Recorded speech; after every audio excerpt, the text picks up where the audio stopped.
नाशिक शहरातल्या सातपूर गाड्या तोडफोड प्रकरणी 3 जणांना पोलिसांनी ताब्यात घेतलंय। साई भंडारा करण्याच्या कारणावरून आपापसात झालेल्या वादातून वाहनांची तोडफोड केली गेल्याचं उघड झालंय।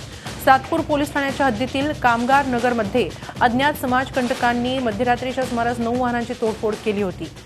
मात्र आता या प्रकरणी 3 जणांना पोलिसांनी अटक केलेली आहे। साई भंडारा करण्याच्या कारणावरून आपापसात झालेल्या वादातून वाहनांची तोडफोड करण्यात आल्याचं आता उघड झालंय।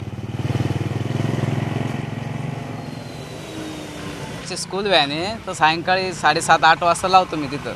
8 वाजता लावले म्हणजे मग रात्री कोणतरी इथं माझीच नाही जवळजवळ इथं 9 गाड्यांच्या काचा फोडलेले आहे। तर रात्री टवाळखोर मुलं येतात, काही कुठून येतात ते काही सांगता येत नाही।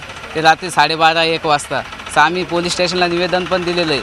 आता DCP साहेब पण आले, तिथं त्यांनी सगळ्यांची मुलाखत घेतली, पण ती मुलं सापडत नाही। अंधारात येतात, काचा तोडतात, गाड्यांना लाथा पण मारतात।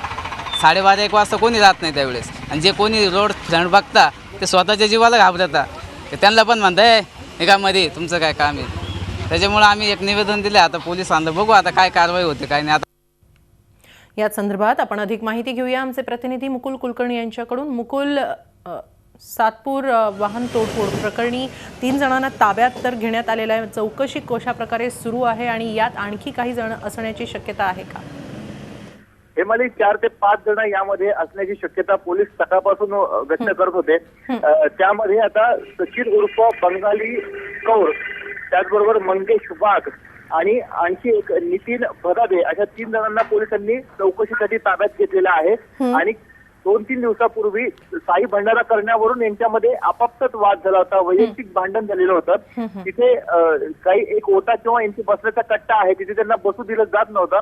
ह्या वादातनं हे संपूर्ण पर्यावरण ह्या गाड्यांच्या तोडफोडीमध्ये झालेलं आहे।